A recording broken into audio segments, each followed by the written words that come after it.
अवधूत चिंतन श्री गुरुदेव दत्त श्री स्वामी समर्थ।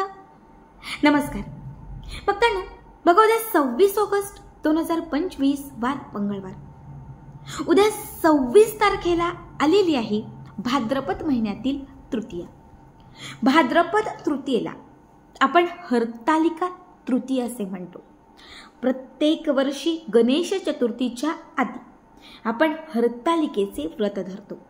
असे म्हटले जाते की कुमारिका किंवा सवासनींनी हे व्रत धरले तर त्यांच्या आयुष्यात सुख, समृद्धी, ऐश्वर्य प्राप्ती होते। कुमारिकांनी हे व्रत धरले तर चांगला पती मिळतो आणि जर सवासनींनी हे व्रत धरले तर तिच्या पतीला दीर्घ आयुष्य प्राप्त होते।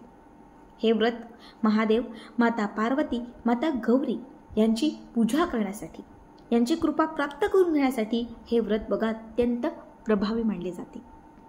खरं तर जेव्हा जेव्हा व्रत असते, जेव्हा जेव्हा एखादी विशिष्ट शुभ कुठलीही पूजा असते, तेव्हा त्या पूजेची एक अत्यंत उत्तम वेळ असते, ज्याला आपण शुभ मुहूर्त असे म्हणतो, शुभ कालावधी असे म्हणतो। जेव्हा ही विशिष्ट पूजा असते त्या पूजेला एखादा शुभ मुहूर्त असतो, तेव्हा एखादा अशुभ मुहूर्त सुद्धा ठरलेला असतो। जेव्हा शुभ वेळ असते तिला आपण शुभ मुहूर्त म्हणतो आणि जेव्हा अशुभ वेळ असते तेव्हा तिला आपण भद्र वेळ असे म्हणतो। आता उद्या हरतालिकेला सुद्धा भद्र कालावधी येत आहे। जर तुम्ही व्रत धरणार असाल, पूजा करणार असाल तर तो तुम्हाला शुभ कालावधीतच करायचा आहे, तरच त्याचं पूर्ण फळ तुम्हाला प्राप्त होईल।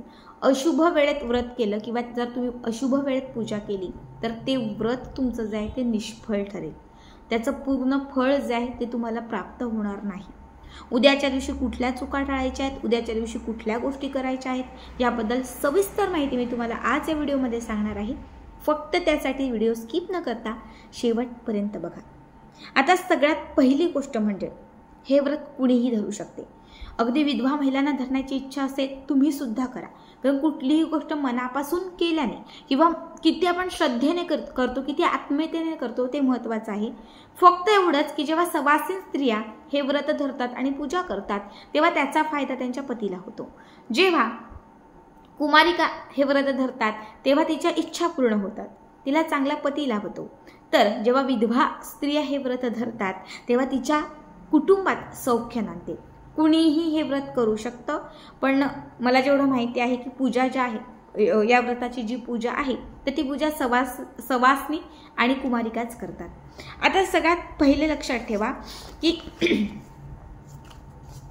आज 25 ऑगस्ट म्हणजे मंगळवारच्या दिवशी 12:34 मिनिटांनी तृतीयेचा कालावधी सुरू झालेला आहे। 26 ऑगस्टला दुपारी 1:54 मिनिटांनी ही हरतालिका तृतीया समाप्त होत आहे। तृतीया कालावधी समाप्त होत आहे उद्या 1:54 मिनिटांनी। पण आपण कुठलीही तिथी उदय तिथीनुसार साजरी करतो, त्यामुळे उद्या उदय तिथीनुसार दिवसभर आपल्याला हरतालिका तृतीया जी आहे ती साजरी करायची आहे।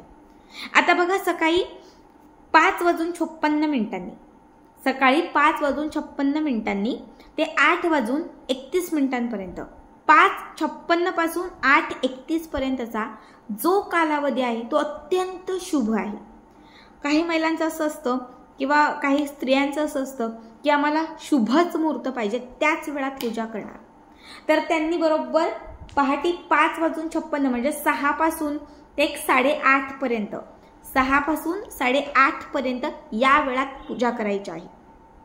आता आपण ठरवतो की मी करणार, यावेळेस मी चांगल्या शुभ मुहूर्तावरतीच पूजा करणार, पण एवढ्या लवकर घरातली सगळी कामं आवरून, सगळ्यांचं सगळं बघून आपल्या प्रत्येक स्त्रीला एवढ्या लवकर पूजा करणं शक्यच आहे असं अजिबात नाही। अशा स्त्रियांसाठी मी एक दुसरा मुहूर्त सांगत आहे, तो सुद्धा अत्यंत शुभ आहे। बघा 12:31 मिनिटांनी हा दुसरा शुभ मुहूर्त सुरू होत आहे, तर तो 1:41 मिनिटांपर्यंत असणार आहे। ठीक आहे। आता या दोनही वेळांमध्ये तुम्ही जशी जमेल तशी सेवा, पूजा जी काही आहे ती करू शकता। ज्यांना दुपारच्या वेळात पूजा करणं शक्य नाही, ताई आम्ही ऑफिससाठी बाहेर जाणार, आम्ही संध्याकाळी येणार, त्यांनी 6:31 मिनिटांनी म्हणजे 6:31 शुभमुहूर्त सुरू होत आहे तर 7:02 असणार आहे. म्हणजे 6:30 ते 7 हा कालावधी ज्या स्त्रिया संध्याकाळी पूजा करणार आहेत त्यांच्यासाठी उत्तम आहे. आता जो भद्र कालावधी सुरू होणार आहे, जी भद्राची छाया असणार आहे ती बरोबर दुपारी 2 वाजता सुरू होत आहे. किती? 2 वाजता. 2:01 म्हणजे 2 वाजता हा भद्राचा कालावधी सुरू होणार आहे तर तो बरोबर 3 वाजेपर्यंत असणार आहे. त्यामुळे 2 ते 3 हा 1 तास तुम्हाला अजिबात पूजा करायची नाहीये. 2 ते 3 हा कालावधी तुम्हाला पूजेसाठी टाळायचा आहे. बघा, ज्या स्त्रिया व्रत धरणार आहेत त्यांनी दिवसभर उपवास करायचा आहे. शक्यतो आपण इतर वेळी साबुदाणा बऱ्याच गोष्टी खातो, तळून मळून सगळं करतो, पण उद्याच्या दिवशी जे व्रताचं महत्त्व आहे ते फळ आहाराला आहे. मी स्वतः तरी उद्याच्या दिवशी फक्त फळ ग्रहण करणार आहे. त्यामुळे मी सगळ्यांना सांगेल, एरवी तुम्ही उपवासाला काहीही खा, पण उद्याच्या उपवासाला एखादं फळ खा. कुठलंही फळ तुम्ही खाऊ शकता, पण ते फळच असावं.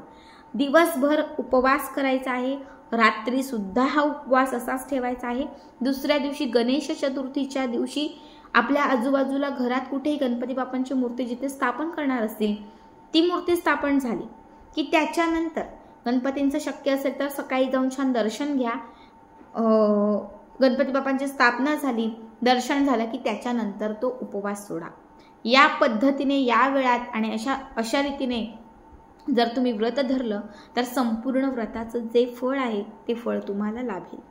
उद्याच्या दिवशी व्रत धरले पण घरात क्लेश करताय, घरात भांडणं करताय, व्रताचं फळ लाभणार नाही. उद्याच्या दिवशी तरी आपल्या पतीसोबत चांगलं वागा, प्रेमाने वागा, पतीसोबत प्रेमाने बोला.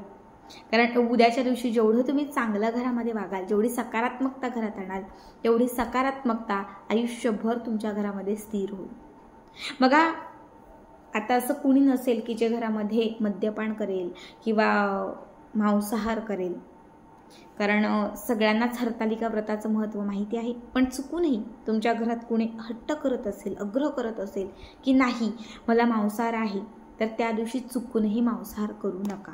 उद्याच्या दिवशी मांसाहार आणि मद्यपान पूर्णपणे वर्ज्य आहे.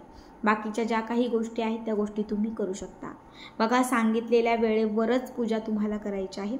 आता उद्या हरतालिकेचे जे व्रत आहे हे व्रत तुम्ही घरच्या घरी वाळूचं छान शिवलिंग तयार करून करू शकता. जिथे कुठे महादेवांचं मंदिर असेल तुमच्या आजूबाजूला कुठे, तर तुम्ही तिथे जाऊन सुद्धा हे व्रत जे आहे म्हणजे व्रताची जी काही पूजा आहे ती तुम्ही करू शकता. तर पुढची जी सविस्तर माहिती आहे, पूजा कशी करायची आहे, कुठल्या रंगाची साडी घालायची आहे, कुठला रंग शुभ आहे, हे मी तुम्हाला पुढच्या व्हिडिओमध्ये सांगेल.